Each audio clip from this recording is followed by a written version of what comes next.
Hello class, this is Demetrius Wilson, BA 121, Sales. We're now on Chapter 4, Business Ethics, the Power of Doing the Right Thing. In the video ride-along, you have Do the Right Thing, which features Paul Blake, the Vice President of Sales at Greater Media Philadelphia. He shares his thoughts on ethics and selling and how he expects salespeople to make a sale the right way and do not sell to make a sale today, but create a customer for life. A customer for life is worth a lot more than just making a turn and burn sale where you sell it and then the person hates the company and then you just have to move on to another customer. We want customers for life. So here's the discussion questions for the video ride along. You want to evaluate the role of ethics in the selling process. And in today's competitive environment, it is necessary to cheat to win. And it says to elaborate. So not saying that it is necessary to cheat to win, but some people have that conception in their head. And I'll give you guys a sports analogy. You think about Lance Armstrong. He was using performance-enhancing drugs, I understand. But we know for a fact that all of the other a lot of the European riders, they were doing the same exact thing. So he was, attempting to be competitive. And if he wasn't doing those things, he wouldn't have been competitive. Now, not to say that it makes it right, but you see where these ethical dilemmas come up. Chapter objectives: understand ethics and what composes ethical behavior. Discuss the role and values in ethics. Understand how you define your personal code of ethics, that's your own. Identify how company policies reflect business ethics. Learn about the ethics of your resume and understand how to ask references to speak honestly on your behalf. Some good things at the end of this chapter that help you with what you should put on your resume, what you shouldn't, things of that nature. Very, very good. So what is ethics? Ethics is a system that defines right and wrong and provides a guiding philosophy for every decision that you make. Two aspects to ethics: the ability to discern right from wrong, good from evil, and propriety from impropriety, and the commitment to do what is right, good, and prosper. The video from Carly Fiorina is personal ethics and Hewlett-Packard, features former Hewlett-Packard CEO. She discusses the importance of personal ethics in doing business and shares her thoughts on being fired by HP, one of the more publicized firings that you might have seen. Some of you guys might already be familiar with the story, so that's an interesting video. Definitely to watch. It's also it's in the textbook. I believe I put in the modules as well. So personal ethics, your behavior defines you, and it definitely does. A highly developed set of personal ethics guides you when you are in a situation that challenges you morally. To develop a strong sense of ethics, do what you believe in and take actions consistent with your principles, and you'll be fine. Consistently. Right? You have to do it all the time, all day, every day. Do the right thing and not the movie. Unethical behavior is acting in a way that is not responsible or deemed to be the standard of what is right, good, and fair, right? So you want to be right, good, and fair, not just within the confines of the law. Essence of ethics: choosing to do the right thing when you have a choice of action. So it's one thing if I have no choice. If I can only turn right, then hey, you can only turn right, no big deal. But if I could turn right or left, right, and I still turn right, then I'm doing a good job. But I have an option to turn right or left. That's when you're truly making the ethical decision. The video ethics, corporate presentation, consists of interviews about ethics and perceptions of Elliot Spitzer and his actions. Characteristics of an ethical company: so respect and fair treatment of employees, customers, investors, vendors, community, and all who have a stake and come in contact with the organization. So all stakeholders, not shareholders, but stakeholders, people who work there, people in the community, things of that nature. And remember, shareholders are also stakeholders. Honest communication to internal and external stakeholders, right? So again, stakeholders, right? They're people who have a vested interest in the company, may be affected by it. Integrity in all dealings with stakeholders. High standards for personal accountability and ethical behavior. Clear communication of internal and external policies to appropriate stakeholders.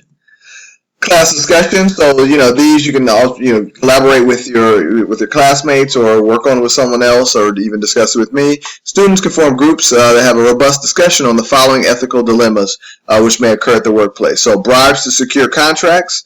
Bribes are definitely illegal, but greasing, right? And we call it greasing palms, but in some places, greasing is what's necessary. Like if you don't pay the dude on the dock in Shanghai $1,000, he's not going to take your stuff off the port.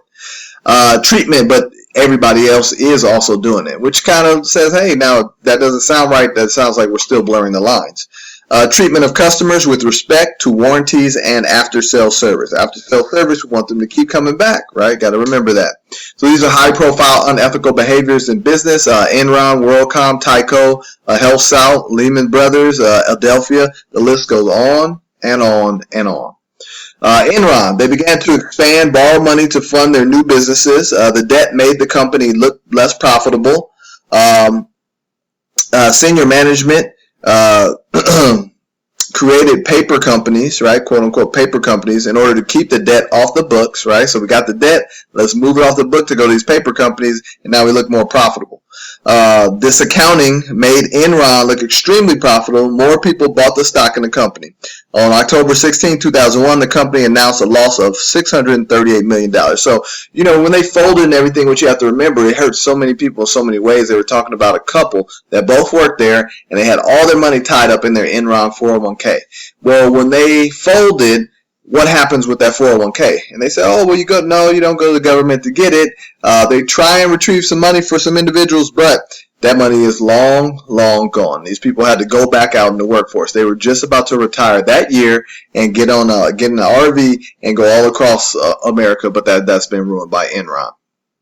As a result of the Enron scandal, a new law named the Sarbanes-Oxley Act, which is something that I actually use at work myself, was enacted in 2002. The Sarbanes-Oxley Act requires tighter financial reporting controls for publicly traded companies. Corporate social responsibility, company actions that balance the interests of all stakeholders, right? So remember, stakeholders include people in the neighborhood. The triple bottom line, when companies measure the impact of their performance along the three dimensions of social, economic, and environmental impact, right? So we're talking about what's going on socially, what's going on in our economy, and what's going on in our environment. Many companies make a commitment to social responsibility and the triple bottom line. So for instance, my company, during the summertime, we're going to put in charging stations for electric cars. I have an electric car. I'm very happy about that. Good to go. Other company I work for, formerly, they put solar panels on top of their large building. McDonald's has a commitment to social responsibility. The video, McDonald's Corporate Social Responsibility Making Progress, showcases the efforts taken by McDonald's to improve its social responsibility and environmental performance. To achieve this, McDonald's has worked with its stakeholders around the world, from the owners/operators who run the restaurants in their local communities to lead NGOs and third-party experts. So, as the main topic that we're talking about is ethical behavior, but ethical behavior within sales. The most visible position in any organization in terms of ethics is sales, right? The first thing, everything that you're doing is on Front Street. It's right there, because it is the salesperson that comes in contact directly with the customer. The salesperson's conduct is a direct reflection of the organization and its ethics. He represents the company. So, quote unquote, start with what is right rather than what is acceptable. Right, and things will definitely go well from there. So we're going to start with what's right, and then improve from there. And that's from Peter Drucker, who is definitely famous. PowerPoint lessons in selling from the customer's point of view. So the customer is always right, except for when they ask you to do something unethical. Right? Such situation is to uphold your ethics and maintain your relationship. SellingPower.com suggests the following steps: evaluate the situation with a clear head. Don't jump to conclusions. Identify the criteria you are using to make this judgment and seek counsel. So now let's discuss character and its influence on selling. So character is the features and beliefs that define you. It is composed of 6 core ethical values: trustworthiness, respect, responsibility, fairness, caring, and citizenship. Hopefully you all have a healthy dose of all those characteristics. You're only good as your word. Not everyone in sales is ethical or honest. The video Honesty in the Workplace highlights the problem of lying in the workplace, right? And the problem of lying anywhere always ends up being a problem. Where the rubber meets the road, facing challenges in a situation that challenges your ethics, follow your code of ethics and the company's code of ethics. In a situation where you feel pressure to do something unethical, and I've been in such situations before, talk to your supervisor about it, or talk to someone in the human resources department if you don't feel that you can talk to your supervisor, or your supervisor who is part of the problem, which is quite often the case. What company policies say and what they mean. So conflict of interest is a situation in which a person, such as a public official, an employee, or a professional, has a private or personal interest sufficient to appear to influence the objective exercise of his or her official duties. Family interest is when a relative of yours is either someone from whom you might purchase goods or services for your employer, or when you have influence over the potential hiring of a family member of yours. Gifts, something received without compensation or exchange. And then private is a use of employer property, using employer's property / cars, software, staplers, and so on for non-business purposes. So what companies say and what they mean. Again, moonlighting is holding down a second job on the side. Bribe is money or a favor given or promise to order to influence the judgment or conduct of a person in a position of trust, something that serves to induce or influence, right? So that's a bribe.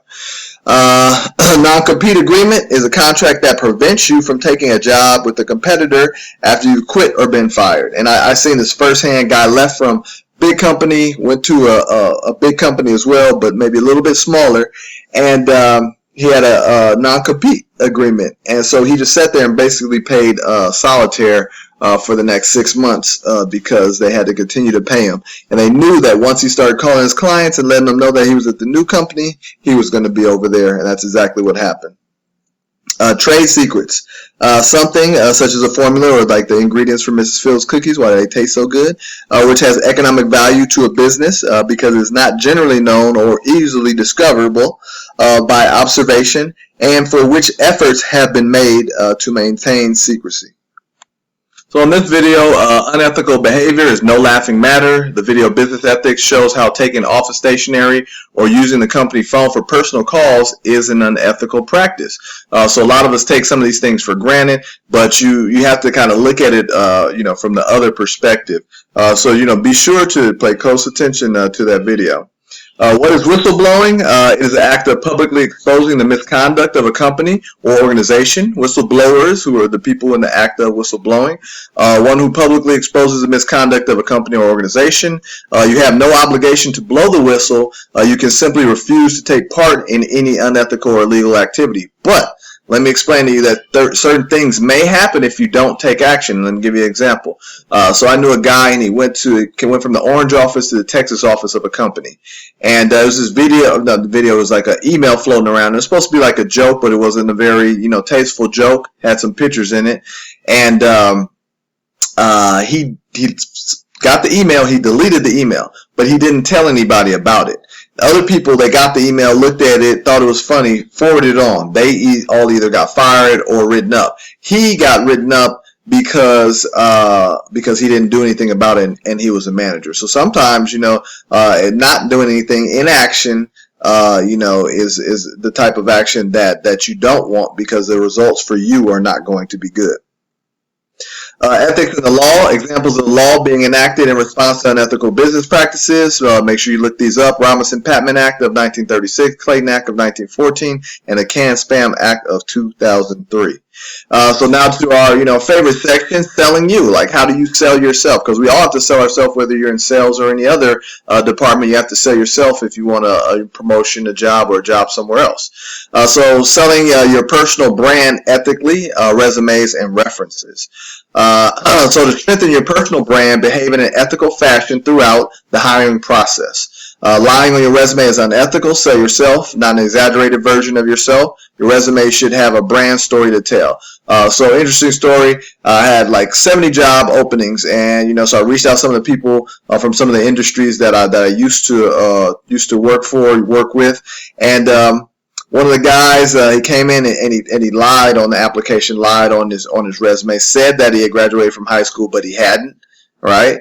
And he was a little bit older, so I really didn't think that anybody would go back to graduation date of 1972 and look to verify that they graduated from high school, but they did, and he lied on the resume, so think about it. He's no longer eligible to apply for any job there because he lied. It's not the fact that they may have accepted him if he said he didn't have a high school diploma and this is what happened, but I've been working in the industry all this time. But now they can't accept him because he lied, right? Now, another lady, she tried to submit a bogus diploma. You guys, this diploma was, first of all, it was in print. It was not in cursive. I've never seen a diploma that's not in cursive. And she misspelled the name of the university. My child could have done a better job of forging a diploma than she did.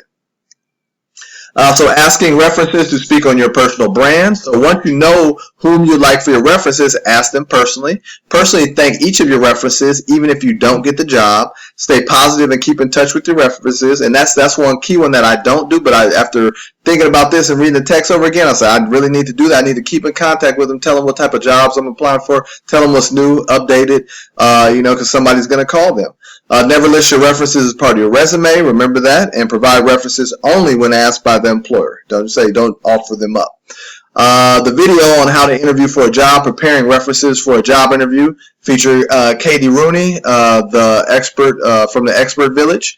She talks about how references are clutch in interviews and how they should be prepared by letting them know that they are probably going to be contacted, right? So let them know up front, hey, you're going to be contacted, and these are things that, I would like for you to highlight. Not like, oh, these things I want for you to say. There should be somebody who's going to, speak well on your behalf, but give them a heads up and let them know. And so, that's something that I personally have never done, but we all learn, and we all learn new things, and I'm going to start doing it effective today.